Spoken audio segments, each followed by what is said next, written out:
જય જિનેન્દ્ર પ્રેરણા પ્રકાશન ટ્રસ્ટ રજૂ કરે છે પૂજ્ય બંધુ ત્રિપુટી મુનિવરોનું શાંત સુધારસ પ્રવચન. પ્રવચન ત્રીજું.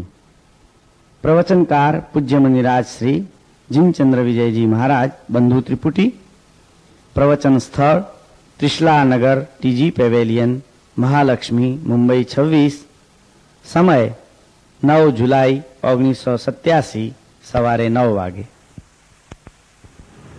સ્ફુરતિ ચેતસી ભાવનયા વિના ન વિદુષામપિ શાંત સુધારસ ન ચ સુખમ કૃશમાપ્યમુના વિના જગતિ મોહ વિષાદ વિષાકુલે.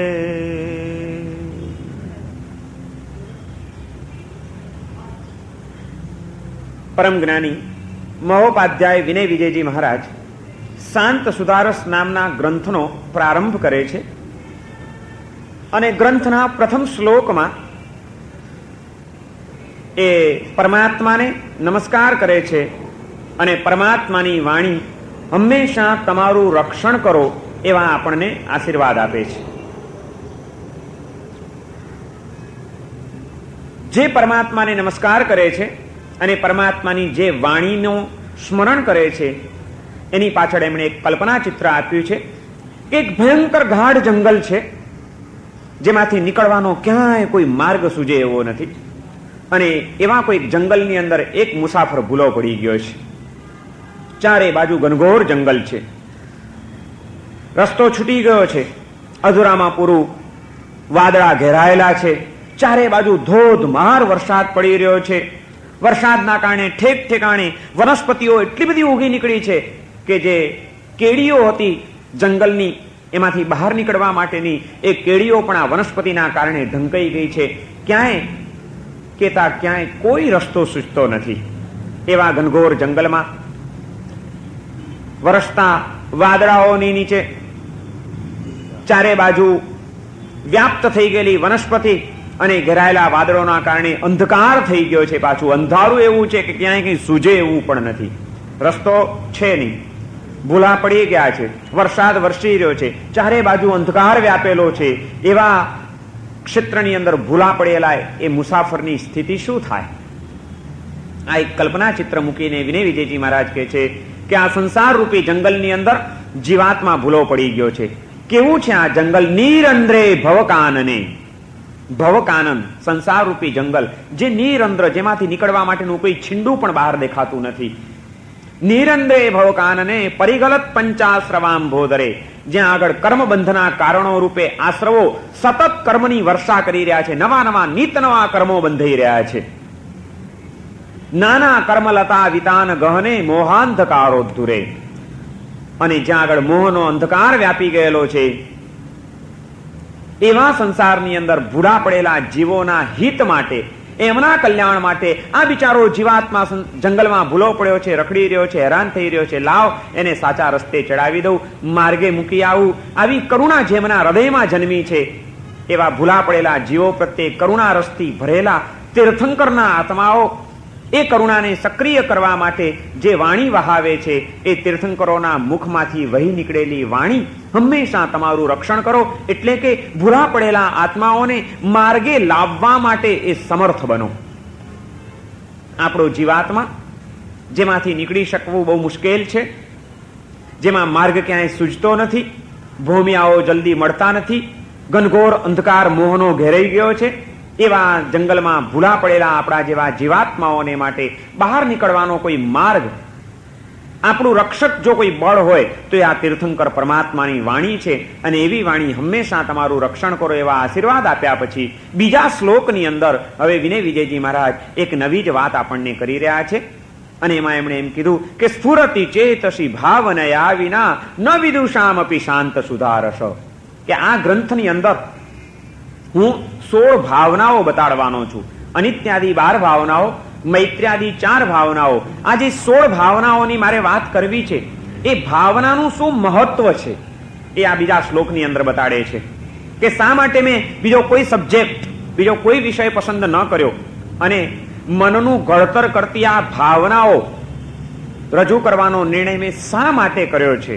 ભાવનાનું કોઈ મહત્વ ખરું? હા, છે મહત્વ. અને એ મહત્વ આ બીજા શ્લોકની અંદર એ બતાડી રહ્યા છે કે આ સંસારની અંદર, આ જગતની અંદર જીવન જીવતા જીવાત્માઓ સતત વ્યાકુળતાની વચ્ચે જીવન જીવી રહ્યા છે. એમને વ્યાકુળતા શેમાંથી આવી છે? વિષાદમાંથી. જીવનનો ઉત્સાહ મરી પરવાડ્યો છે.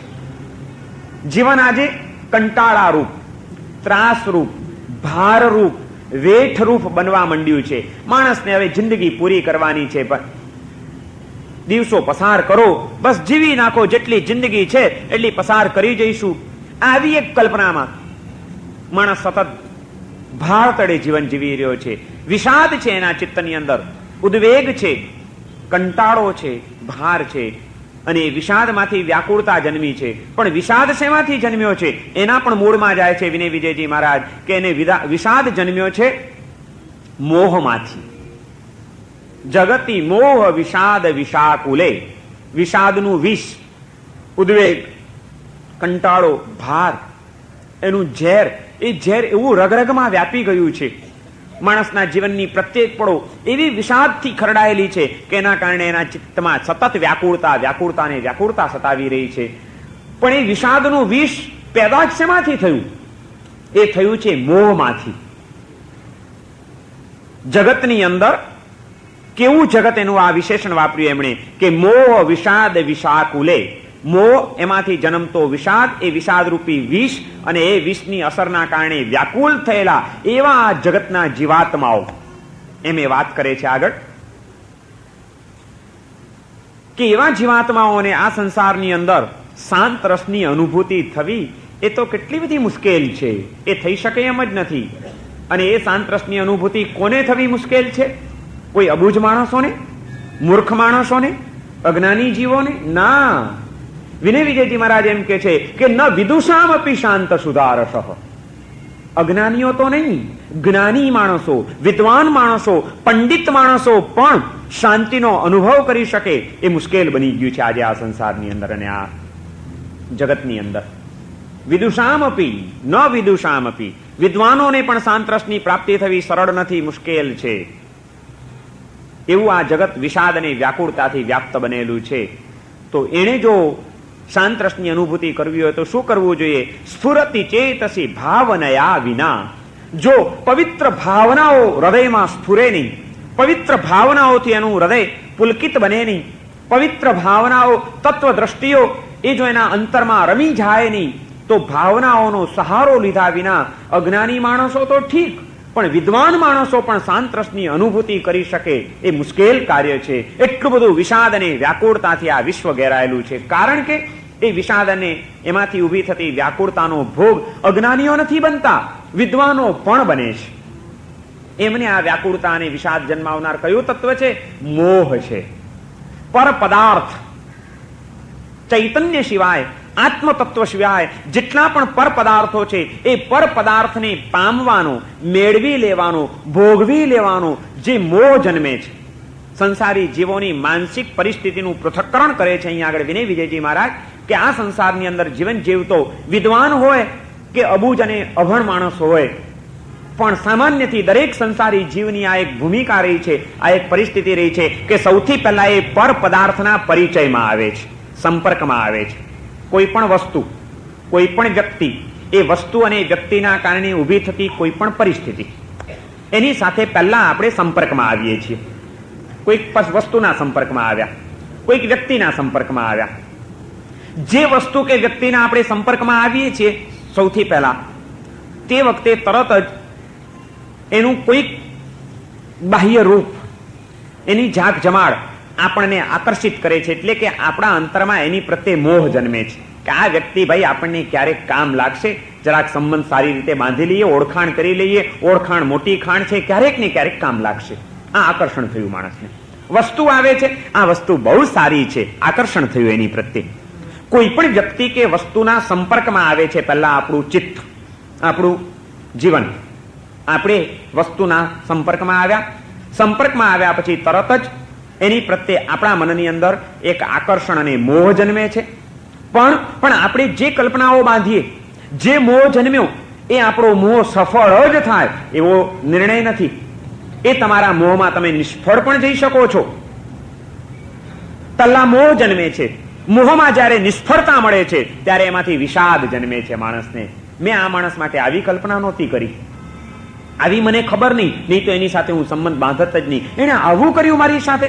એની માટેની આપણી જે અપેક્ષા હતી એ આપણી અપેક્ષા જ્યારે પૂર્ણ નથી થતી ત્યારે તરત જ એ મોહમાંથી પછી વિષાદ આવે છે, ઉદ્વેગ આવે છે. મનની અંદર સંકલ્પ વિકલ્પો ચાલુ થઈ જાય છે કે આમ કેમ હોય, આવું એને કેમ કર્યું, આ વ્યક્તિ આવું કરે મારી સાથે, આવી તો મારી કોઈ દિવસ કલ્પના જ નહોતી. એક વસ્તુ લઈ આવ્યા હતા, વસ્તુ માટે મોહ જન્મ્યો હતો. આ વસ્તુ મારા સુખનું કારણ બનશે, આમાંથી મને સતત આનંદ મળશે, આ ચીજ બહુ સારી છે. પણ સારી માનેલી ચીજ કાલે બગડવા માંડી. સુખનું માધ્યમ માનેલું તત્વ આવતીકાલે દુઃખનું કારણ બનવા માંડ્યું. એટલે તરત જ જે ચીજ પ્રત્યે ખેંચાયા હતા, જેની અંદર આપણે આસક્ત બન્યા હતા, જે આપણા મોહનું કારણ હતું, એ જ વસ્તુ હવે આવતીકાલે આપણા માટે વિષાદનું પણ કારણ બનવા માંડે છે. અને જ્યાં ચિત્તમાં વિષાદ આવ્યો, એ વિષાદ વ્યાકુળ બનાવ્યા વિના રહેશે નહીં ચિત્તને. અને વ્યાકુળતા જ્યાં છે ત્યાં સાંતરસની અનુભૂતિ કઈ રીતે થઈ શકે? અશક્ય છે. જ્ઞાની પુરુષોને, વિદ્વાન અને પંડિત પુરુષોને પણ મોહ, વિષાદ અને એમાંથી ઊભી થતી વ્યાકુળતા, એનાથી ઘેરાયેલા આ સંસારની અંદર, આ જગતની અંદર જ્ઞાની પુરુષોને પણ શાંત રસની અનુભૂતિ થવી મુશ્કેલ છે. જો એ જ્ઞાનીએ પોતાના ચિત્તને ભાવનાઓથી ભાવિત કરેલું ન હોય તો. એટલા માટે વિનય વિજયજી મહારાજ આ બીજા શ્લોકની અંદર એ વાત સમજાવે છે કે હું આ ગ્રંથની અંદર જે ભાવનાઓનું ચિંતન રજૂ કરવાનો છું એ એટલા માટે કે જ્ઞાની કે અજ્ઞાની, ભણેલો કે અભણ, નાનો કે મોટો, સ્ત્રી કે પુરુષ, કોઈ પણ હોય, જેણે પણ શાંત રસની અનુભૂતિ કરવી છે એને ભાવનાઓથી ભાવિત કર્યા વિના ચાલે એમ નથી. ચિત્તને ભાવિત કરવું જ જોઈએ એને ભાવનાઓથી. કોણ આ સંસારમાં ખરેખર કોણ સ્વસ્થ છે? જેને કોઈ વ્યાકુળતા ન હોય એવા સંસારી જીવો આપણને કેટલા મળશે? કોઈ વ્યાકુળતા ન હોય. કોઈને શરીરના કારણે હશે, કોઈને કુટુંબના કારણે હશે, કોઈને સ્વજનોના કારણે હશે, કોઈને પત્નીના કારણે, કોઈને પુત્રના કારણે, કોઈને પુત્ર વધુના કારણે, કોઈ સાસુના કારણે, કોઈકને કોઈક વ્યક્તિના કારણે, કોઈક વસ્તુના કારણે, કોઈક સંબંધો બાંધવા માટે અથવા તો બાંધેલા સંબંધો નભાવવા માટે અથવા તો બંધાયેલા સંબંધો તૂટતા હોય એના કારણે. પણ ક્યાંક ને ક્યાંક કોઈક કારણે આપણા ચિત્તમાં વિષાદ ન આવતો હોય, વ્યાકુળતા ઊભી ન થતી હોય, સતત આપણે પ્રસન્નતાથી અને આનંદથી જીવન જીવી શકતા હોઈએ એવા આત્માઓ આ સંસારની અંદર, આજના જગતની અંદર કેટલા મળે આપણને? વિનય વિજયજી મહારાજ આપણી નાડ પારખે છે, રોગનું નિદાન કરે છે કે આ સમગ્ર સંસાર જગતી મોહ વિષાદ વિષાકુલે. મોહ, વિષાદ અને વ્યાકુળતાથી વ્યાપ્ત બનેલું છે આ જગત. અને એમાં ભાવનયા વિના ન વિદુષામપી શાંત સુધારસ. ભાવના વિના વિદ્વાન પુરુષોને પણ શાંત રસની અનુભૂતિ થવી મુશ્કેલ છે. અજ્ઞાનીઓ તો અશાંત દેખાય છે. આજની મુસીબત એ છે કે સાધુ સંતો અને મહાન પંડિતો પણ અશાંતિનો ભોગ બન્યા વિના રહેતા નથી. એમના ચિત્તમાં પણ વ્યાકુળતાઓ જન્મે છે. કારણ કે મોહથી કોઈ મુક્ત રહી શકતું નથી. ઓછા વત્તા અંશે મોહરાજે એનું સામ્રાજ્ય સર્વત્ર ફેલાવેલું છે. પંડિતો પણ અશાંત હોઈ શકે, કારણ કે પંડિતાઈ પ્રાપ્ત થવી એ જુદી વસ્તુ છે અને આત્માની શાંતિ પ્રાપ્ત થવી એ જુદી વસ્તુ છે. જ્ઞાનનો વિકાસ એ જુદી વસ્તુ છે અને મોહનીય કર્મનો ક્ષયોપશમ એ જુદી વસ્તુ છે. જૈન પરિભાષામાં આને કેવું હોય તો આ રીતે સમજાવી શકાય. જૈન દર્શનની અંદર કર્મોના જે 8 પ્રકાર પાડવામાં આવ્યા છે એમાં જ્ઞાનાવરણીય કર્મ એ એક નામ છે અને મોહનીય કર્મ પણ એક નામ છે. જ્ઞાનાવરણીય કર્મનો ઉદય હોય તો જ્ઞાન ગુણ આત્માનો ઢંકાઈ જાય, અજ્ઞાનનું જોર પ્રવર્તે. એ કર્મનો ભાર જેમ જેમ હળવો થતો જાય તેમ તેમ બૌદ્ધિક વિકાસ વ્યક્તિનો વધતો જાય. જ્ઞાનાવરણીય કર્મનો ક્ષય કે ક્ષયોપશમ થાય તો વ્યક્તિનો બૌદ્ધિક વિકાસ તીવ્ર બને, એ પંડિત બને, એ જ્ઞાની બને, એ વિદ્વાન બને. પણ જેટલા વિદ્વાન હોય એટલા બધા જ શુદ્ધ અને શાંત હોય એવો નિયમ નહીં. કારણ કે આત્માની શાંતિ એ મોહનીય કર્મના ક્ષય અને ક્ષયોપશમથી પ્રાપ્ત થાય છે. બુદ્ધિનો વિકાસ એ જ્ઞાનાવરણીય કર્મના ક્ષય અને ક્ષયોપશમથી પ્રાપ્ત થાય છે. સીધી સાદી ભાષામાં કહેવું હોય તો એમ પણ કહી શકાય કે બુદ્ધિ એ જ્ઞાનાવરણીય કર્મના ક્ષયથી પ્રાપ્ત થાય છે અને શુદ્ધિ એ મોહનીય કર્મના ક્ષયથી પ્રાપ્ત થાય છે. બુદ્ધિ હોય છતાં અંતરમાં શુદ્ધિ ન હોય એવું પણ બને. અને જો એવું ન બનતું હોત તો પૂર્વધર મહર્ષિઓ પણ નરકમાં જાય એમ શાસ્ત્રકારોને લખવું ન પડ્યું હોત. નવ પૂર્વનું જ્ઞાન મેળવનારા પણ અભવ્યના આત્માઓ હોય એવું ક્યારેય પણ બની શકત નહીં. અને એ જ વાત વિનય વિજયજી મહારાજ અહીં આગળ જુદા શબ્દોમાં કહે છે. એ એમ કહે છે કે ભાવનાઓ વિના વિદ્વાન પુરુષોને પણ શાંત રસની અનુભૂતિ થવી મુશ્કેલ છે. બુદ્ધિ જરૂરી છે પણ શુદ્ધિ પૂર્વકની. શુદ્ધિની સાથે જો બુદ્ધિ ભળે તો કામ થઈ જાય. હૃદયની શુદ્ધિ ન હોય અને બુદ્ધિનો વિકાસ થઈ જાય તો એવી બુદ્ધિ પોતાનું અને બીજા અનેકનું અહિત કરી નાખ્યા વિના રહે નહીં. જ્ઞાનાવરણીય કર્મનો ક્ષય અને ક્ષયોપશમ થવો સહેલો છે. મોહનીય કર્મનો ક્ષય અને ક્ષયોપશમ થવો મુશ્કેલ છે. જ્ઞાનાવરણીય કર્મનો ક્ષયોપશમ એ તમને એક દિવસમાં 100 શ્લોક યાદ રાખવાની શક્તિ આપી શકે. પણ મોહનીય કર્મનો ઉદય હોય તો 100 દિવસ પહેલા આપેલી કોઈની પણ ગાળ ભૂલવાની શક્તિ આપણે ન ધરાવી શકીએ. હા, એક દિવસમાં 100 ગાથા કંઠસ્થ કરવી સહેલી, પણ 100 દિવસ પહેલા આપેલી કોઈકની ગાળને ભૂલી જવી બહુ મુશ્કેલ છે. માણસ કહે છે અમને યાદ નથી રહેતું. હું કહું છું યાદ રાખવું તો સહેલું છે, ભૂલવું જ મુશ્કેલ છે આ સંસારમાં. ભૂલતા ક્યાં આવડે છે આપણને? આપણને ભૂલતા આવડતું જ નથી. કોઈની ભૂલોને આપણે ભૂલી શકતા નથી. કોઈના મુખમાંથી ક્યારેક આવેશવશ ઉચ્ચારાઈ ગયેલા કટુ શબ્દોને આપણે ભૂલી શકતા નથી. કોઈકના મોઢામાંથી નીકળી ગયેલા વાઘ બાણ આપણા હૃદયને એવા વિંધી નાખે છે કે એની વેદનાને આપણે ભૂલી શકતા નથી. યાદ રાખવું તો સહેલું છે.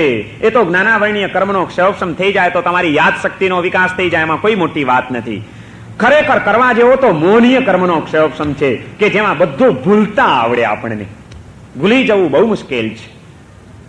અને જ્યાં સુધી ભૂલતા નહીં શીખીએ, અશુભ વાતોને, અશુભ વિચારોને, અશુભ શબ્દોને, આ બધાને ભૂલતા નહીં શીખીએ ત્યાં સુધી જીવનમાં શાંતિ નહીં આવે. યાદ ગમે એટલું રાખી લો, તમે પોથીઓ કંઠસ્થ કરી દો, હજારો શ્લોકોને કદાચ તમે જીભ ઉપર સ્થિર કરી દો, પણ શાંતિ નહીં મળે. શાંતિ ત્યારે મળશે જ્યારે અશુભ તત્વોને ભૂલવાની ક્ષમતા આપણે કેળવી શકશું. જીવનની અંદર જે ભૂલી શકે છે એ શાંતિનો અનુભવ કરી શકે છે. જીવનમાં જે હૃદયની કટુતાઓને વિસરી શકતો નથી, એ ગમે એટલું ભણી જાય ને ગમે એટલા થોથા ઉથલાવી જાય, એના જીવનમાં શાંતિ ક્યારે પણ શક્ય નથી. અને એટલા માટે વિનય વિજયજી મહારાજ કહે છે કે ન વિદુષામ અપી શાંત સુદારસ. જ્ઞાની માણસોને, વિદ્વાન માણસોને પણ શાંત રસની અનુભૂતિ થવી મુશ્કેલ છે. એને પણ જીવનમાં શાંતિનો અનુભવ, એ માટે તો ભાવનાઓનો સહારો લેવો પડે. કારણ કે ભાવનાઓ આપણને એક નવા જ પ્રદેશમાં લઈ જાય છે. અને આ વાત એમણે માત્ર કેવા ખાતર નથી કીધી, સમાજનું અવલોકન કરીને, અનુભવમાંથી પસાર થઈને એમણે આ વાતો કરેલી છે. કારણ કે જે વિનય વિજયજી આ ગ્રંથ બનાવ્યો છે એમના જ મિત્ર અને એમના જ સહાધ્યાયી યશો વિજયજી મહારાજના જીવનની અંદર એમણે આ વસ્તુને કદાચ જોઈ હતી. જે યશો વિજયજીની મેં પરમ દિવસે વાત કરી હતી કે જેણે એક દિવસમાં 700 શ્લોક કંઠસ્થ કરી લીધા હતા. આવી પ્રકાંડ જ્ઞાન પ્રતિભા. પણ જ્ઞાનીઓ પણ ક્યારેક અશાંત હોય, એમનો અહંકાર ક્યારેક એમને પણ અશાંત બનાવી જાય. જ્ઞાનનો ક્ષયોપશમ થવો એ સહેલી વાત છે, પણ જ્ઞાનના ક્ષયોપશમની સાથે સાથે હૃદયની નમ્રતાનો પણ વિકાસ થવો એ બહુ મુશ્કેલ વાત છે. અહંકાર જ્ઞાનીઓને પણ ક્યારેક અશાંત બનાવી જતો હોય છે. યશો વિજયજી જેમણે અનેક શાસ્ત્રોના સર્જન કર્યા, જેની જ્ઞાન પ્રતિભા કાશીના તમામ પંડિતો પણ એની આગળ પાણી ભરે એવી પ્રકાંડ પ્રતિભા હતી. અને જ્યારે 12 વર્ષનું અધ્યયન કર્યા પછી યશો વિજયજી કાશીમાંથી વિદાય લે છે, ત્યારે કાશીના અનેક પંડિતોએ એક જાહેર સભા ભરી અને જાહેર સભા ભરીને યશો વિજયજીનું સન્માન કર્યું અને એને બિરુદ આપ્યું કાલી સરસ્વતી. સાક્ષાત સરસ્વતી આની જીભે વસે છે. આવો મહાન આ પંડિત એક જૈન સાધુ છે, એવું બહુમાન કાશીના પંડિતોએ જેનું કર્યું. આવા મહાન જ્ઞાની વિદ્વાન પુરુષ પણ જ્ઞાનીને પણ અહંકાર ક્યારેક સતાવી જાય. યશો વિજયજીને આ વિદ્વત્તાએ, યશો વિજયજીની આ ખ્યાતિએ, એમને મળેલી આ પ્રશંસાએ અને આ કીર્તિએ એમના અંતરની અંદર એક અહંકાર જન્માવી દીધો. એને એમ થઈ ગયું કે મારી વિદ્વત્તાની પ્રશંસા, મારા જ્ઞાનની ખ્યાતિ ચારે દિશામાં ફેલાયેલી છે. ક્યાં મારી વિદ્વત્તાની ખ્યાતિ પહોંચી નથી? કોઈ દિશા બકાત નથી. અને એટલા માટે જે સાધુ જીવનના એક પરંપરા તરીકે, આચાર તરીકે આજે અમે સ્થાપનાચાર્યજી રાખીએ, જેમાં ગુરુ તત્વની સ્થાપના કરવામાં આવે છે, એની ઠવણી હોય 4 દાંડીની. એ ઠવણીની ઉપર ચારે બાજુ એક એક આટલી નાની નાની એ ધજા રાખતા હતા એના પ્રતીક તરીકે, કે મારી ખ્યાતિ ચારે દિશામાં ફેલાયેલી છે, હું મહાન વિદ્વાન છું. આવું એક અભિમાન યશોવિજયજી જેવા જ્ઞાની પુરુષને પણ સતાવી જાય છે. અને એને પોતાની ઠવણીમાં 4 દિશામાં 4 ધજાઓ રાખેલી. અને એમ કરતા વિહાર કરતા એક દિવસ એક ગામની અંદર પહોંચ્યા છે. એ ગામની અંદર એમની થોડાક દિવસની સ્થિરતા થવાની હતી. એમના રોજ પ્રવચનો થવા માંડ્યા. યશોવિજયજીનું પ્રવચન એટલે જેમાં નિતરતું જ્ઞાન પ્રાપ્ત થાય, અદ્ભુત જીવન દ્રષ્ટિઓ મળી જાય. અને એની વક્તૃત્વ શક્તિ એ પણ એવી અગાધ હતી. આખા ગામમાં ચોમેર એક જ વાતાવરણ, શું મહારાજ સાહેબ આવ્યા છે, શું એમનું વ્યાખ્યાન છે, શું એનું જ્ઞાન છે. અને રોજ સંખ્યા વધતી જ જાય. ટોળા હજારો લોકો એમને સાંભળવા માટે આવે. એક આગેવાન શ્રાવિકા, વૃદ્ધ હતી, ડોશીમાં હતા, પણ તત્વના અભ્યાસી હતા, ધર્મને પચાવેલો હતો. એવી એક શ્રાવિકા એ રોજ વ્યાખ્યાનમાં આવે. અને વ્યાખ્યાનમાં આવે, આ મહારાજની વાતો સાંભળે, એમની જ્ઞાન પ્રતિભા જુએ, એમ થઈ ગયું કે હા, કમાલ જ્ઞાન છે, ખરેખર સાક્ષાત સરસ્વતી એની જીભે બેઠી છે. પણ સાથે સાથે એણે જોયું કે મહારાજ વ્યાખ્યાનમાં સ્થાપનાજી મૂકે છે, ઠવણીમાં 4 દિશામાં 4 ધજાઓ છે. આ શું વળી? કોઈ સાધુને નથી જોયું, આ નવું શું તોફાન? તપાસ કરી તો ખબર પડી કે યશોવિજયજીને એવું એક ગૌરવ છે પોતાના જ્ઞાનનું, કે મારા જેવો જ્ઞાની બીજો કોઈ નથી ને મારા જ્ઞાનની ખ્યાતિ 4 દિશામાં ફેલાયેલી છે, હું મહાન વિદ્વાન છું. આવો અહંકાર છે એને. વાંધો નહીં, શ્રાવક તરીકેનું એક કર્તવ્ય છે કે ક્યારેક ગુરુજનો જેમની પાસેથી ઘણું મેળવવાનું છે, ક્યારેક એમના પણ હિતૈષી થઈને વિનય અને વિવેકપૂર્વક એમની પાસે પણ રજૂઆત કરી શકાય ને એ કદાચ ક્યાંક ભૂલતા હોય તો એમને પણ માર્ગે લાવી શકાય. એક દિવસ વ્યાખ્યાન ઉઠ્યું અને તરત જ પેલી શ્રાવિકા, બધા શ્રાવકો જતા રહ્યા છે, પછી એકલી ઊભી રહે છે બાજુ ઉપર. અને મહારાજ સાહેબ પાસે આવી, યશોવિજયજી પાસે. યશોવિજયજીને આવીને પૂછે છે કે ગુરુદેવ, આપને અનુકૂળતા હોય તો 1-2 પ્રશ્ન પૂછવા છે. યશોવિજય મહારાજે કીધું, ખુશીથી બેન પૂછો. ઓળખતા હતા, કારણ કે અગ્રણી શ્રાવિકા હતી, ધર્મની બહુ પચાવેલી, ધર્મને અને તત્વની જાણકાર શ્રાવિકા. અવરનવર સાધુઓની પાસે આવીને તત્વજ્ઞાનના પ્રશ્નો પૂછે, એટલે એમને સૌ ઓળખે. યશોવિજયજી પણ ઓળખે છે આ માજીને. તરત જ એમણે કીધું કે માજી, ખુશીથી પૂછો. અને તરત જ એ શ્રાવિકાએ પહેલો પ્રશ્ન પૂછ્યો કે ગુરુદેવ, ભગવાન મહાવીરના પ્રથમ શિષ્ય કોણ? યશોવિજય મહારાજને વિચાર થઈ ગયો કે આવી વિદ્વાન શ્રાવિકા અને ભગવાન મહાવીરના પહેલા શિષ્ય કોણ હતા એટલી એને ખબર ન હોય. ગજબની વાત છે કે પ્રભુ મહાવીરના પ્રથમ શિષ્ય કોણ? યશોવિજય મહારાજ કહે છે, એમાં શું પૂછવાનું? ગૌતમ સ્વામી. પ્રભુ, એ ગૌતમ સ્વામીને કેટલા જ્ઞાન? એમને જ્ઞાન કેટલા? અરે, એમના જ્ઞાનની શું વાત કરાય, એ તો દ્વાદ સાંગીના રચયિતા, આગમ ગ્રંથોના પ્રણેતા, 4 જ્ઞાનના સ્વામી, મતિ જ્ઞાન, શ્રુત જ્ઞાન, અવધિ જ્ઞાન અને મનઃપર્યવ જ્ઞાન, 4 જ્ઞાન એમને પ્રાપ્ત થયેલા. એમને તો મહાન જ્ઞાની, 4 જ્ઞાનના સ્વામી. તો ગુરુદેવ, ત્રીજો પ્રશ્ન, ગૌતમ સ્વામી મહારાજ એમના સ્થાપનાજીમાં કેટલી ધજા રાખતા હશે? સીધે સીધું ન કહેવાય. કેવું તો એ જ છે કે મહારાજ, આ તમે અભિમાનમાં શું કરો છો? પણ શ્રાવક જીવનનો પણ એક વિનય અને વિવેક હોય. જે માણસ વિનય અને વિવેક ચૂકી જશે એની સાચી પણ વાત મારી જશે. વિનય અને વિવેકપૂર્વક ક્યાંય પણ તમે કોઈ પ્રયત્ન કરશો તો જીવનમાં સફળ થશો. પછી એ ધર્મનું ક્ષેત્ર હોય, સમાજનું ક્ષેત્ર હોય કે કુટુંબનું ક્ષેત્ર હોય. તમારે આજના તમારા ઉંમર લાયક થઈ ગયેલા દીકરાની પાસે પણ કંઈક ધાર્યું કરાવવું હોય, એને પણ કદાચ કોઈક સારા રસ્તે વાળવો હોય, તમે જો રોબથી કામ કરાવવા જશો તો નિષ્ફળ જશો. તમે જો પ્રેમથી એને વાળવાનો પ્રયત્ન કરશો તો તમે સફળ થશો. આપણને તો જીવનની કોઈ ટેકનિકો જ આવડતી નથી.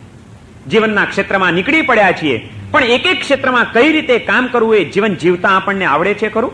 અને પરિણામે આજે ઘરની અંદર ક્લેશ, કંકાસ અને કજિયાઓએ જોર પકડી લીધું છે, કારણ કે આપણને જીવતા જ નથી આવડતું. પત્ની ભૂલી જાય છે કે પતિનો પ્રેમ કેમ પ્રાપ્ત કરી શકાય.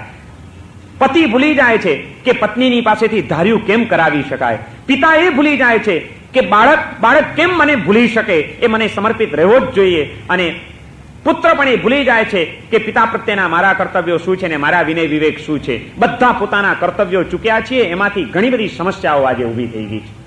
કારણ કે દરેકને પોતાની અપેક્ષાઓ છે. મોહમાંથી અપેક્ષા જન્મે. અપેક્ષા પૂર્ણ ન થાય એટલે વિષાદ આવે અને વિષાદમાંથી વ્યાકુળતા આવે. વિનય વિજયજી મહારાજે બિલકુલ આપણા મનનું પોસ્ટમોર્ટમ કર્યું છે. એમણે વિશ્લેષણ કર્યું છે કે માણસના જીવનમાં વ્યાકુળતા કેમ આવે છે. પહેલા એને મોહ જન્મે છે, એમાંથી અપેક્ષા ઊભી થાય છે. અપેક્ષા મુજબ કામ કરવા જાય છે, એમાં નિષ્ફળતા મળે છે. નિષ્ફળતાની પછડાટ ખાતાની સાથે હૃદયમાં વિષાદ આવી જાય છે અને એ વિષાદ એના ચિત્તને વ્યાકુળ બનાવી દીધા વિના રહેતો નથી.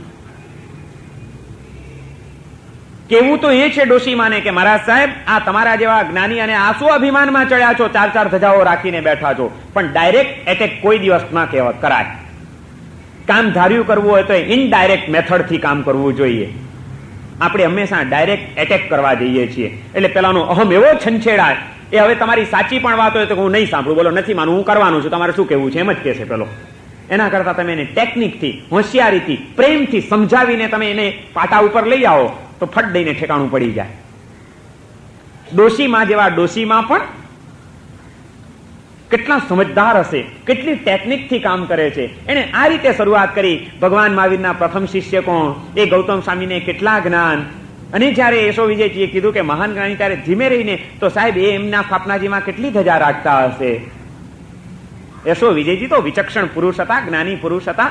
તેજીને ટકોરો જ બસ હોય તરત જ સમજી ગયા કે માજી શું કહેવા માંગે છે મને, એ મને ઈશારો કરે છે. અને ત્યાં યશો વિજયજી ઉભા થઈ ગયા, ડોશીમાના પગમાં પડી ગયા. માં, તમે તો મારા ગુરુ છો. જ્ઞાનીને ક્યારેક અહંકાર પણ આવે, પણ સાચો જ્ઞાની એના અહમને તોડી નાખીને નમ્ર થતા પણ એને જરાય વાર ન લાગે. એક સાધુ પુરુષ એક શ્રાવિકાના પગમાં પડી જાય છે અને હાથ જોડીને કહે છે કે માજી, તમે તો મારા ગુરુ છો. અભિમાનમાં રવાડે ચડેલા તમે મારી દ્રષ્ટિ ખોલી નાખી. ત્યાં સ્થાપનાજી ઉપરથી ધજાની સળીઓ કાઢી નાખે છે, ટુકડા કરીને ધજાઓ ફેંકી દીધી. પાછા આવી ગયા ઠેકાણે. પણ યશો વિજયજી જેવાને પણ શાંતિ નહોતી. મારી ખ્યાતિ ચારે બાજુ થવી જોઈએ, મારી વાવા બોલાવી જોઈએ. મારા જેવો જ્ઞાની કોણ છે?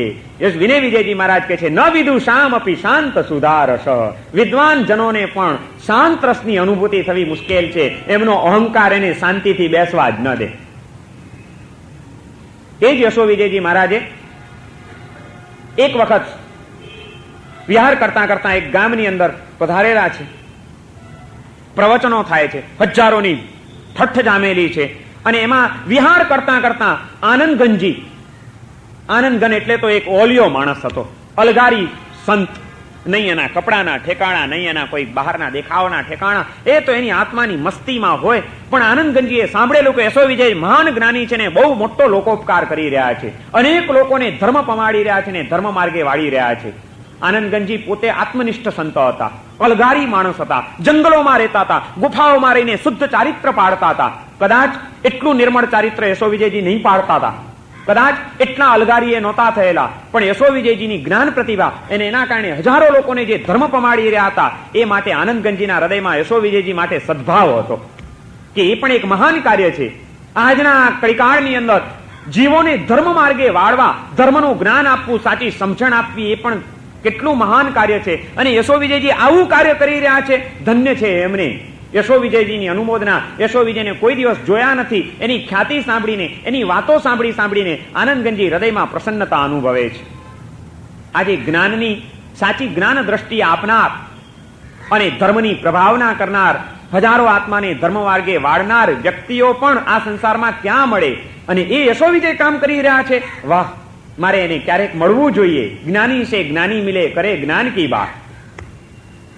બે જ્ઞાનીઓને મળવાનું મન કેમ ન થાય? આનંદગન પણ એક મહાન જ્ઞાની પુરુષ છે અને યોગી પુરુષ છે. યશો વિજયજી પણ મહાન જ્ઞાની છે. અને આનંદગને યશો વિજયની ખ્યાતિ સાંભળી છે એટલે એને મનમાં એમ હતું કે ક્યારેક મળી જાય તો યશો વિજયને મળવું. અને એમાં વિહાર કરતા કરતા ગામમાં આવી ચડ્યા ને ગામમાં આવ્યા ને ખબર પડી કે યશો વિજયજી પણ આ જ ગામમાં છે ને હમણાં વ્યાખ્યાન વાંચવા ગયા છે. જ્યાં વ્યાખ્યાન વંચાતું હતું આનંદગંજી તો આવ્યા ત્યાં આગળ. ઠઠ્ઠ જામેલી હતી. આનંદગંજી ચૂપચાપ એક બાજુ પાછળના ભાગમાં ખૂણામાં બેસી ગયા, ડિસ્ટર્બ કર્યા વિના કોઈને પણ. અને સાંભળવા માંડ્યા. યશો વિજયજીનું એક અધ્યાત્મના શ્લોક ઉપર વિવેચન ચાલી રહ્યું છે. એવું વિવેચન છે, સભા આખી સ્તબ્ધ થઈને સાંભળી રહી છે. અને એમ કરતા કરતા પ્રવચન પૂરું થયું. લોકો વિખરાવા માંડ્યા. પેલા આનંદગંજી કોઈ દિવસ બે જણા મળેલા નહીં એટલે એકબીજાને ઓળખે નહીં, એકબીજાને જોયેલા નહીં. અને પેલો તો સાવ અલગારી માણસ નહીં, પૂરા કપડાના પણ ઠેકાણા, પોતડી નાનકડી પહેરેલી ને મસ્તીમાં બેઠા હતા. આનંદગંજી હજી આમને આમ બેઠા છે નીચું મોં કરીને. એટલે યશો વિજયજીએ વ્યાખ્યાન દરમિયાન જોયું હતું કે કોઈક ડોસો નીચું મોં કરીને બેઠો છે પાછળ. અહંકારી માણસ, હજી અહમ હતો ને અંદર. જ્ઞાની માણસોને પણ મુશ્કેલ છે શાંત રસની અનુભૂતિ થવી, સમત્વની અનુભૂતિ થવી. વ્યાખ્યાન ઉઠી ગયું, પેલા બેઠા છે એટલે યશો વિજયજી જરાક મજાકમાં કહે છે, અરે ડોસા ક્યાં હજી તમને વ્યાખ્યાનમાં રસ નથી પડતો લાગતો, આમ હું નીચું ગાલીને બેઠા છો. આમ યશો વિજયજી એનો અહંકાર આ બોલાવે છે કે કાં ડોસા વ્યાખ્યાનમાં મજા ના આવી મારા. ત્યારે આનંદગંજીને ખરેખર એનું વિવેચન સાંભળીને તો ખુશ થયા હતા કે આહા શું એની સરસ્વતી વહે છે આમ ખડખડ ખડખડ ખડખડ કરતી. પણ એનું વાક્ય એમ સૂચવે છે કે એને અહંકાર આવ્યો છે. આવો માણસ અહંકારમાં ચડશે તો નુકસાન થશે, માટે એને ઠેકાણે લાવવી જોઈએ શાન. એટલે તરત જ આનંદગંજી કહે છે કે ના, મને તો જરાય મજા ના આવી. અધ્યાત્મના આવા ઊંચા શ્લોકનું આવું છીછરું વિવેચન. યશો વિજયજીને આજ સુધી કોઈ આવું કેનાર નહોતો મળ્યો. અને યશો વિજય સાંભળ્યું હતું કે આનંદગન એક એવો મહાન જ્ઞાની છે અને શું અધ્યાત્મની ગહેરાઈ એને મેળવેલી છે. યશો વિજયજીને અધ્યાત્મના શ્લોકનું આવું છીછરું વિવેચન કેનાર આ દુનિયામાં બીજો કોઈ હોઈ શકે નહીં, સિવાય એક આનંદગન જ હોવો જોઈએ. શેરડીના કૂચામાંથી રસ નીકળવાને બદલે હું કૂચા ખાંડી રહ્યો છે, પેલા આનંદગંજીએ કીધું.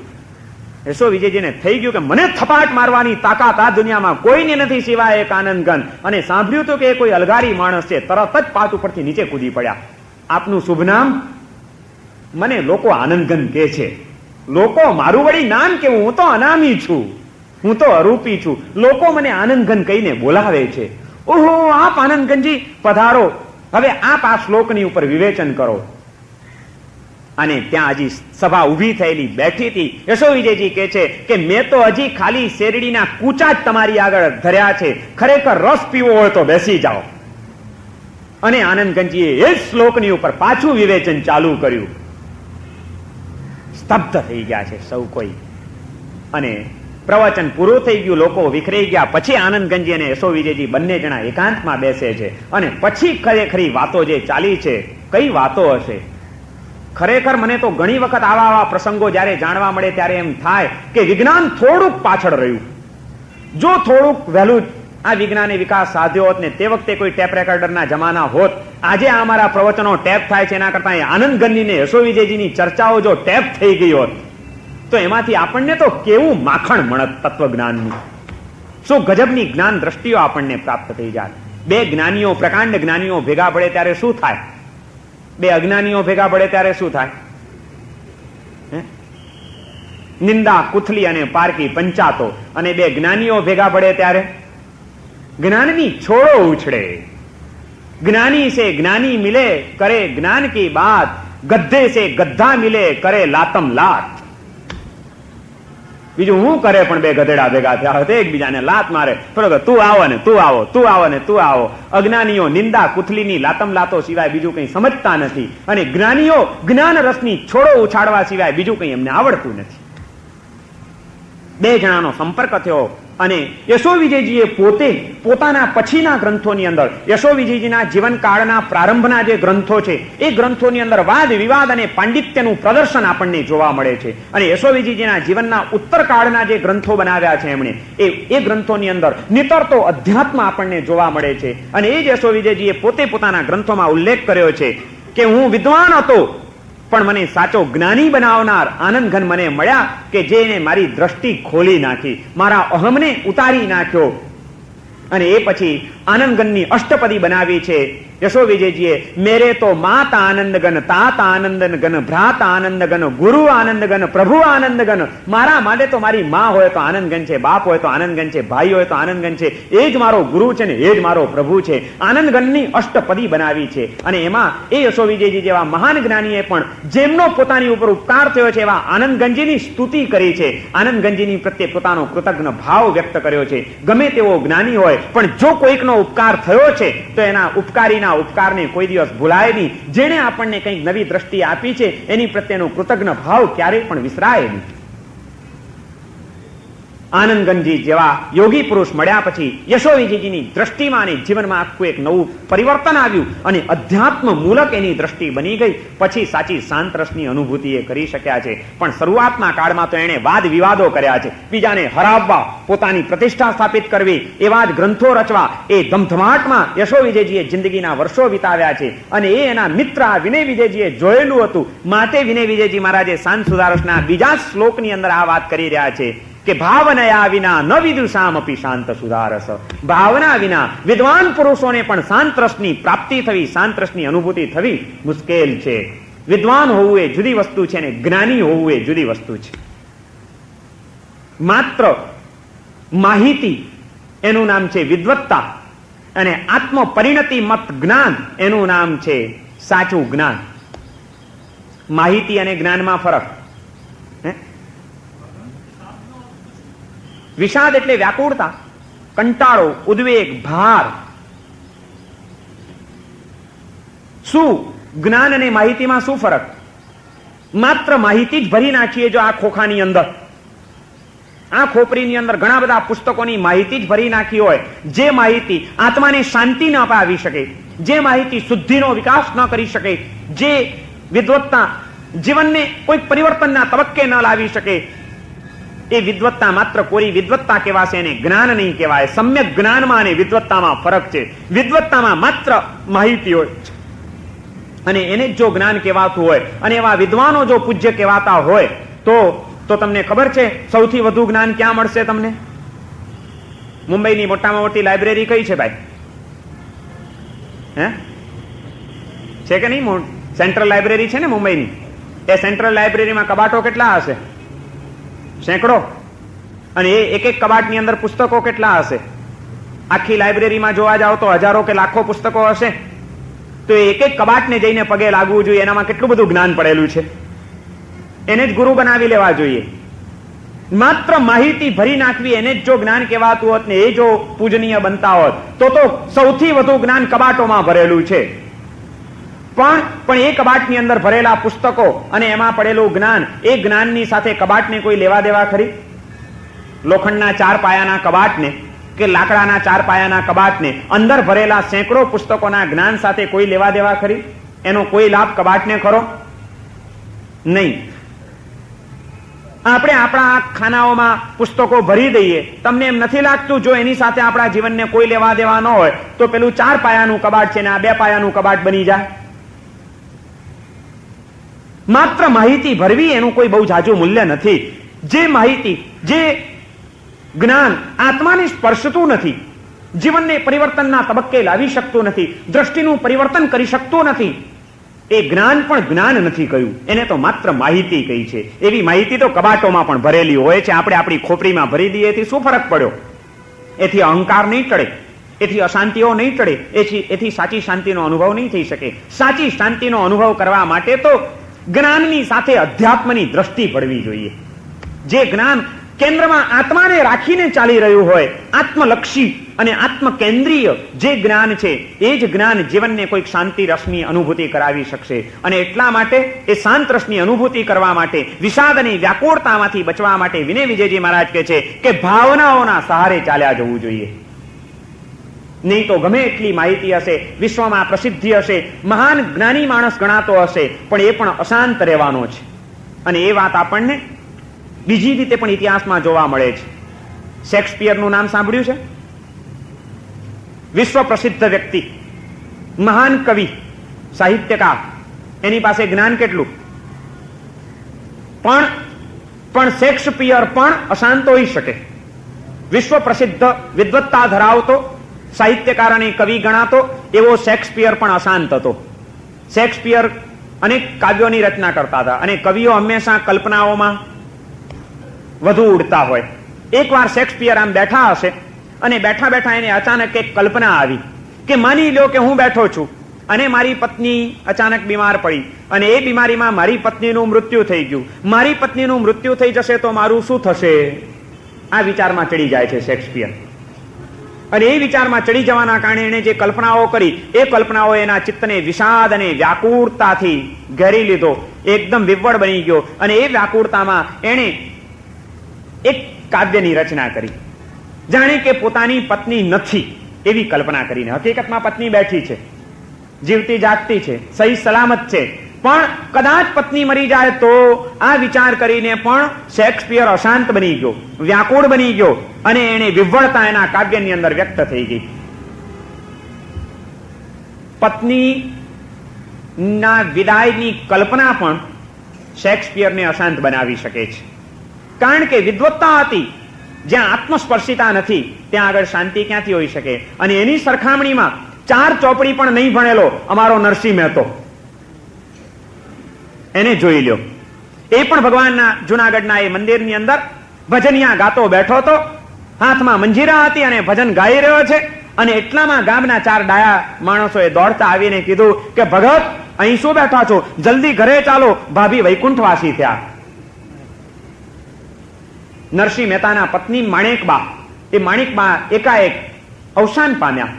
નરસિંહ મહેતાને ખબર નથી, એ તો મંદિરના ઓટલા ઉપર ભજન ગાતો બેઠો છે અને એટલામાં લોકોએ આવીને કીધું કે મહેતા ઘરે ચાલો, માણેકબા વૈકુંઠવાસી થયા છે.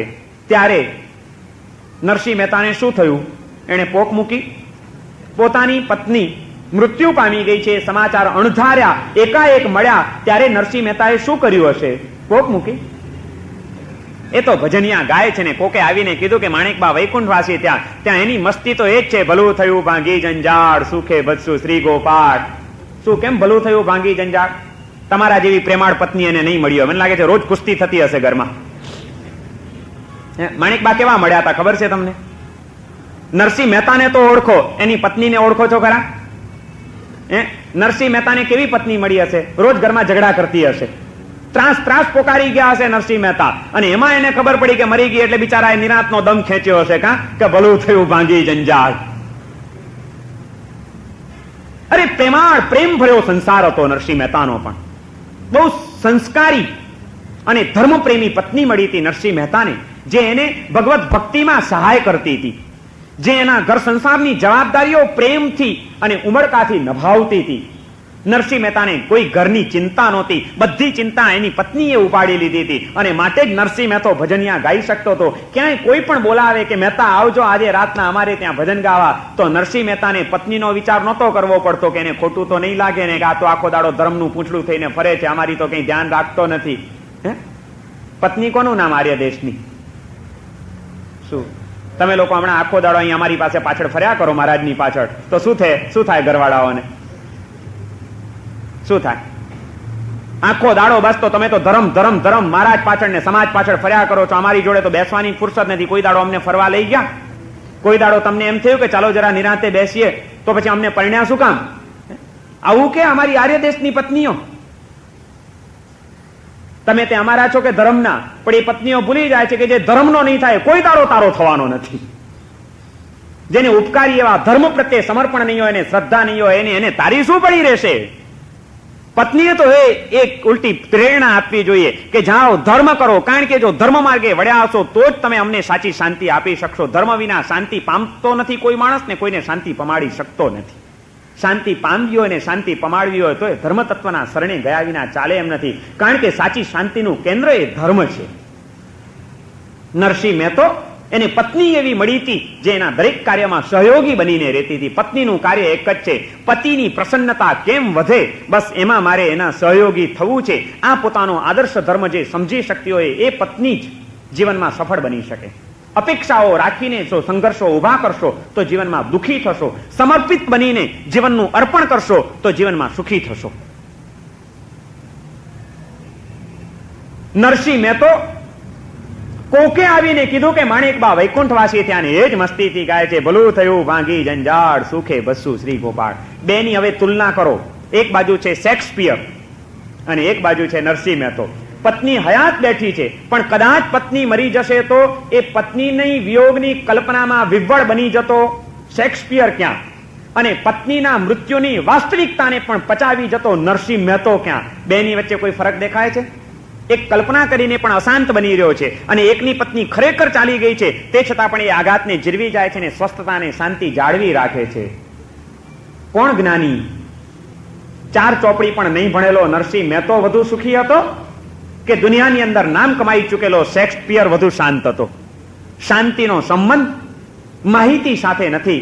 શાંતિનો સંબંધ તમે તમારા હૃદયને કેવું કેળવ્યું છે એની ઉપર છે. ભાવનાઓ દ્વારા, ભક્તિ દ્વારા, જ્ઞાન દ્વારા, સાધના દ્વારા જેણે પોતાના હૃદયની કેળવણી કરી છે, હૃદયને કેળવ્યું છે, એ જીવનમાં શાંત રસની અનુભૂતિ કરી શકશે. અને એટલા માટે વિનય વિજયજી મહારાજ આ શાંત સુધારસ ગ્રંથના બીજા શ્લોકની અંદર આપણને આ વાત સમજાવી રહ્યા છે કે સ્ફુરતિ ચેતસી ભાવનયા વિના ન વિદુષામપી શાંત સુધારસ. ભાવનાઓનો સહારો લીધા વિના, તત્વ દ્રષ્ટિઓના શરણે ગયા વિના વિદ્વાન પુરુષોને પણ શાંત રસની અનુભૂતિ થઈ શકતી નથી. કારણ કે ન ચ સુખમ કૃશમપ્યમુના વિના જગતિ મોહ વિષાદ વિષાકુલે. મોહ, એમાંથી ઉભી થતી અપેક્ષાઓ, અપેક્ષાઓમાં મળતી નિષ્ફળતાના કારણે આવતો વિષાદ, અને એ વિષાદના કારણે વ્યાપેલી વ્યાકુળતા, એનાથી આ વિશ્વ ઘેરાયેલું છે. એમાં કોણ શાંત રસની અનુભૂતિ કરી શકે? શાંતિનો અનુભવ કર્યા અને જો શાંતિનો અનુભવ નથી, જીવનમાં બધું હોય પણ શાંતિ નથી, તો સુખ શું છે? શાંતિ વિનાનું સુખ પણ નકામું છે. ન ચ સુખમ કૃશમપ્યમુના વિના, આ શાંત રસની અનુભૂતિ વિના કોઈ સુખ નથી આ સંસારની અંદર. તમારી પાસે અઢળક પૈસો હોય તો તમે સુખી? પહેરવાના સારામાં સારા કપડા હોય તો તમે સુખી? ફ્લેટ બહુ અપ ટુ ડેટ રીતે તમે શણગાર્યો હોય તો તમે સુખી? એર કન્ડિશન રૂમ, બેડરૂમ મળી ગયો અને એમાં ડલ્લો પીલોના ગાદલા મળી ગયા હોય તો તમે સુખી? જો બધું જ છે પણ અંદરમાં શાંતિ નથી, તો આ સુખના સાધનો તમને કેટલા સુખ આપી શકશે? વિનય વિજયજી મહારાજ કહે છે કે ભાવનાઓ વિના શાંત રસની અનુભૂતિ શક્ય નથી, અને શાંત રસની અનુભૂતિ વિના જીવનમાં કોઈ દિવસ સુખ મળી શકવાનું નથી. એના વિનાનું સુખ છે જ નહીં. એ તો માણસ દુઃખી છે, એવા માણસો તો જેને અંતરમાં શાંતિ નથી એને. અને એવું સુખ, એવી શાંતિ એ બહારથી નહીં મળે, એ ભાવનાઓ દ્વારા અંતરમાં ઉતરવાથી મળશે. આજે આપણે બહાર સુખ અને શાંતિ માટે ફાંફા મારી રહ્યા છીએ કે અહીંથી મને સુખ મળશે, અહીંથી સુખ મળશે, અહીંથી સુખ મળશે, અહીંથી સુખ મળશે. માણસ સુખની માટે ચપ્પણીઓ લઈને સંસારની અંદર ભીખ માંગતો ફરે છે. આ વ્યક્તિ મને સુખ આપશે, આ વ્યક્તિ તરફથી મને સુખ મળશે, આ વસ્તુ મળી જાય તો હું સુખી થઈ જઈશ, આવું ગોઠવાઈ જાય તો મને મજા આવી જશે. આવી કલ્પનાઓમાં સંસારી જીવ સતત આથડી રહ્યો છે ને ભટકી રહ્યો છે. પણ એને સુખ ક્યાં મળે? સુખ બહારમાં નથી, સુખ અંદરમાં છે. સુખ પદાર્થમાં નથી, સુખ આત્મામાં છે. સુખ ભટકવામાં નથી, સુખ ઠરવામાં છે. આ વાત આપણે ભૂલી ગયા છીએ, અને માટે જ સુખની શોધમાં વર્ષોના વર્ષો વિતાવવા છતાં આપણે એવા ને એવા ખાલીના ખાલી રહ્યા છીએ. વિનય વિજયજી મહારાજ અને એમનો આ શાંત સુધારસ ગ્રંથ એ આપણને આ એક નવી દ્રષ્ટિ આપે છે કે બહારમાંથી અંદરમાં આવો. ભટકવાનું છોડીને અટકવાનું શરૂ કરી દો. બહુ ભટક્યા, હવે અટકો. બહારથી ખૂબ ભરાયા, અંદરથી ખાલી જ થતા ગયા. હવે બહારથી ભલે કદાચ થોડા ખાલી થવું પડે, અંદરથી ભરાતા જાઓ. કારણ કે સુખ પદાર્થમાં નથી, આત્મામાં છે. અંદર તરફ વળો. ભાવનાઓનું આ કાર્ય છે, ભાવનાઓનું આ સામર્થ્ય છે કે એ તમને વસ્તુના મૂળ સુધી લઈ જાય છે. આપણી ઉપર છલ્લી દ્રષ્ટિ અને સ્થૂલ દ્રષ્ટિ છે, એને આંતરદ્રષ્ટિ અને સૂક્ષ્મ દ્રષ્ટિ બનાવવાનું કાર્ય આ ભાવનાઓનું કાર્ય છે. ભાવનાઓ આપણને અંદર જોતા શીખવાડે છે, અને જે બહાર જ જોશે એ દુઃખી થશે. છેક મૂળ સુધી જશે તો જ એ વ્યક્તિ સુખી થશે.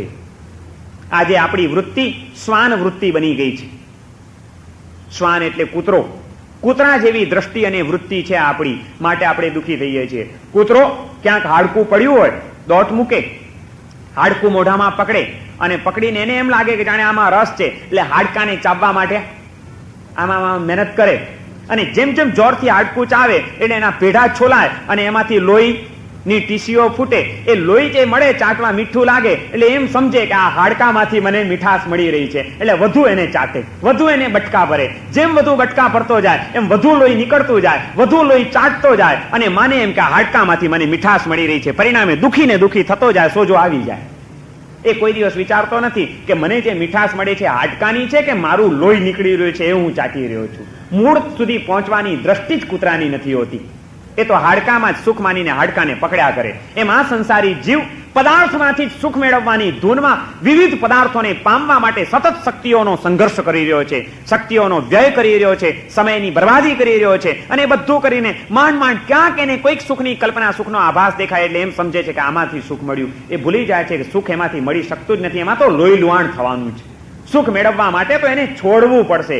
અને શાંત થઈશ તો સુખી થઈશ, અંદરમાં વળીશ તો સુખી થઈશ. આ બહારમાંથી અંદરમાં વળવાની વાત આપણને આ ભાવનાઓ શીખવાડે છે. ભાવના આપણને અંતર્મુખ બનાવે છે. અને એટલા માટે વિનય વિજયજી મહારાજ આ ગ્રંથની અંદર ભાવનાઓ બતાડવાના છે કે તમે તમારા હૃદયને આ વિચારોથી, આ તત્વદ્રષ્ટિઓથી ભાવિત કરતા શીખો.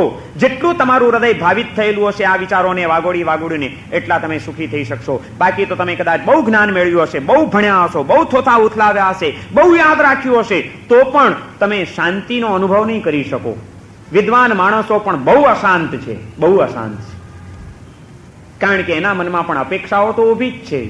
વિદ્વત્તા તો એને જ્ઞાનાવરણીય કર્મના ક્ષયોપશમથી મળી છે. મોહનીય કર્મનો ક્યાં ક્ષયોપશમ થયો છે? જ્ઞાનાવરણીય કર્મનો ક્ષયોપશમ થાય તો મૂર્ખતા ટળે, અને મોહનીય કર્મનો ક્ષયોપશમ થાય તો મૂઢતા ટળે.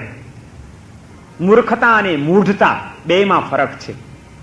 ભણેલો માણસ પણ મૂઢ હોઈ શકે, મૂર્છિત હોઈ શકે, બેભાન હોઈ શકે, આસક્ત હોઈ શકે, પાગલ હોઈ શકે. માત્ર મૂર્ખતા ટળવી જ બસ નથી. જીવનની ધન્યતા માટે અંતરની મૂઢતા ટળવી પણ બહુ જરૂરી છે. અને એ માત્ર બુદ્ધિનો વૈભવ પ્રાપ્ત થવાથી નહીં ટળે. શુદ્ધિનો વૈભવ જેટલો પ્રાપ્ત થશે એટલી મૂઢતા ટળતી જશે. અને શુદ્ધિ મેળવવા માટે સદભાવનાઓનું બળ જરૂરી છે. સદભાવનાઓ આ તત્વદ્રષ્ટિઓ દ્વારા કેળવાય છે. અને એટલા માટે વિનય વિજયજી મહારાજ આ ગ્રંથની અંદર એવી આપણને તત્વદ્રષ્ટિઓ સમજાવવાનો પ્રયત્ન કરી રહ્યા છે. એમણે કીધું કે તમે અશાંત છો એનું કારણ છે જળ પદાર્થો પ્રત્યેનો મોહ તમને સતાવી રહ્યો છે. જળ પ્રત્યેની આસક્તિ, જળ જગતનો રાગ તમને અશાંત કરી રહ્યો છે.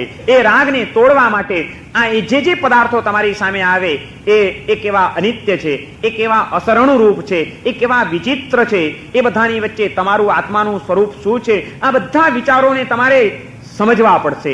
એ વિચારોથી તમારી દ્રષ્ટિને તમારે આંજવી પડશે, માંજવી પડશે, ભાવિત કરવું પડશે હૃદયને. તો જ તમારો જળ પ્રત્યેનો એ તીવ્ર રાગ, ગાઢ આસક્તિ થોડી ઘણી શિથિલ થશે. અને રાગ ઓછો થયો, મોહનું જોર ઘટ્યું, તો એમાંથી અપેક્ષાઓ જીવનની ઓછી થશે.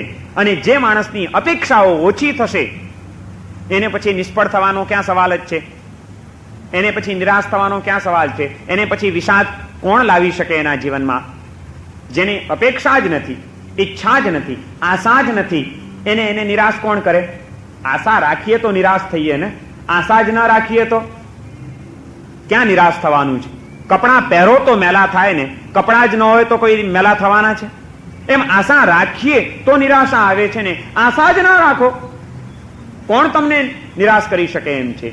જળ પદાર્થો પ્રત્યેની વધુ પડતી અપેક્ષાઓ, વધુ પડતી આશાઓ એને આજે આપણા અંતરની અંદર આપણને નિષ્ફળ બનાવીને વિષાદના માર્ગે લઈ જવાનું કામ કર્યું છે. આજે વિષાદ વધી ગયો જીવનની અંદર, એનું કારણ જ આ છે. જેને કંઈ જોઈતું નથી એના જેવો મસ્ત માણસ બીજો કોઈ નથી. એક કવિએ બહુ સરસ વાત કરી કે ચાહ ગઈ ચિંતા ગઈ. ચાહ એટલે ચાહના, ઈચ્છા, અપેક્ષા. ચાહ ગઈ તો શું થાય? ચિંતા ગઈ. એને અંગેની ચિંતા, એના વિચારો, એને મેળવવાની ગળમથલો બધું ઓછું થઈ જવાનું. ચાહ ગઈ ચિંતા ગઈ મનવા બે પરવાહ, जिसको कछु न चाहिए वो है शहंशाह. चाह गई चिंता गई मनवा બે પરવા, जिसको कछु न चाहिए, જેને કઈ જોઈતું જ નથી, वो है शहंशाह. એ તો શહેનશાહનો એ શહેનશાહ છે. એને વળી હવે કોની ગરજ છે? એને વળી કોની તમા છે? એ શું કામ પોતાની મસ્તીમાં ન રહે? બીજા એક કવિએ કીધું, રાખું ન આશ કદી કોઈ પાસ, રાખું ન આસ કદી કોઈ પાસ, પછી કહો કોણ કરે નિરાશ. હું કોઈની પાસે કઈ આશા જ ના રાખું તો મને નિરાશ કોણ કરી શકવાનું હતું. રાખું ન આશ કદી કોઈ પાસ, પછી કહો કોણ કરે નિરાશ. આશાથી મુક્ત થાવ, અપેક્ષાઓને ઓછી કરો, આસક્તિનું જોર ઘટાડો, જીવનમાં શાંતિનું સામ્રાજ્ય વિસ્તરી જશે. વિનય વિજયજી મહારાજ કહે છે આપણને અશાંત બનાવનાર હોય તો જળ જગત પ્રત્યેની આસક્તિઓ છે, અને એ જળ જગત પ્રત્યેની આસક્તિઓને તોડવા માટે અનિત્ય, અસરણ, સંસાર, એકત્વ, અન્યત્વ, અસૂચિ, આ બધી જે ભાવનાઓ આમાં મારે આગળ બતાડવાની છે, એ ભાવનાઓ એ આ આસક્તિને તોડી નાખવા માટે સમર્થ છે. એ ભાવનાઓના શરણે ચાલ્યા જશો તો અપેક્ષાઓ, આસક્તિઓ મંદ પડશે. અપેક્ષા અને આસક્તિઓ મંદ પડશે તો નિરાશા ઘટી જશે, વિષાદ ઓછો થઈ જશે, અને વિષાદ ચાલ્યો જશે તો તમને વ્યાકુળ બનાવનાર તત્વ કોઈ નહીં હોય. તમારા જીવનની અંદર શાંતિનું સામ્રાજ્ય લહેરાતું થઈ જશે. શાંતિને પ્રાપ્ત કરવા માટે ભાવનાઓનો સહારો લીધા વિના ચાલે એમ નથી, કારણ કે ભાવનાઓ એ અજ્ઞાનીને પણ શાંતિ આપે છે, અને વિદ્વાન પુરુષોને પણ શાંતરસની અનુભૂતિ કરાવવા માટે સમર્થ છે. અને જો ભાવનાઓથી હૃદય ભાવિત કરેલું નહીં હોય તો અજ્ઞાનીઓ તો અશાંત છે, વિદ્વાન પુરુષો પણ અશાંત રહેવાના છે. માટે જો શાંતરસની અનુભૂતિ તમે ઈચ્છતા હો, શાંતિનો અનુભવ કરવો હોય તો આવો આ ગ્રંથમાં હવે જે હું ભાવનાઓ બતાડવાનો છું એ ભાવનાઓથી તમારા હૃદયને ભાવિત કરવાનો પ્રયત્ન કરો. આવી બીજા શ્લોકમાં એ પ્રેરણા કરે છે. અને ત્યાર પછી હવે આવી જે ભાવનાઓથી ભરેલો મારો આ ગ્રંથ છે, એ ગ્રંથને કોણ સાંભળે, આ ગ્રંથ સાંભળવા માટેની યોગ્યતા કોની, આને સાંભળવા માટે લાયક કોણ છે, એ સાંભળવાની યોગ્યતાનું વિવેચન હવે પછીના 3જા શ્લોકમાં કરે છે કે આ શાંત સુધારસ ગ્રંથ તો જ તમે સાંભળજો જો તમારી આટલી ઈચ્છા હોય કે આટલી તૈયારી હોય તો. બાકી આ ગ્રંથ સાંભળવો તમારા માટે નકામો છે. તો કોણે સાંભળવો અને કોણે નહીં સાંભળવો, આ સાંભળવા માટેની યોગ્યતા અને લાયકાત શું, એ અંગેનું વિશ્લેષણ એ 3જા શ્લોકમાં કરે છે, જે બહુ સમજવા જેવું છે. આપણને એક નવા જ પ્રદેશમાં અને નવા જ વિચારમાં લઈ જાય એવું છે. એ 3જા શ્લોકનું વિવેચન આપણે આવતીકાલે કરીશું. આજનું પ્રવચન અહીં આગળ પૂર્ણ થાય છે. સર્વમંગલ માંગલ્યમ સર્વકલ્યાણ કારણમ પ્રધાનમ સર્વધર્માણામ જૈનમ જયતિ શાસનમ.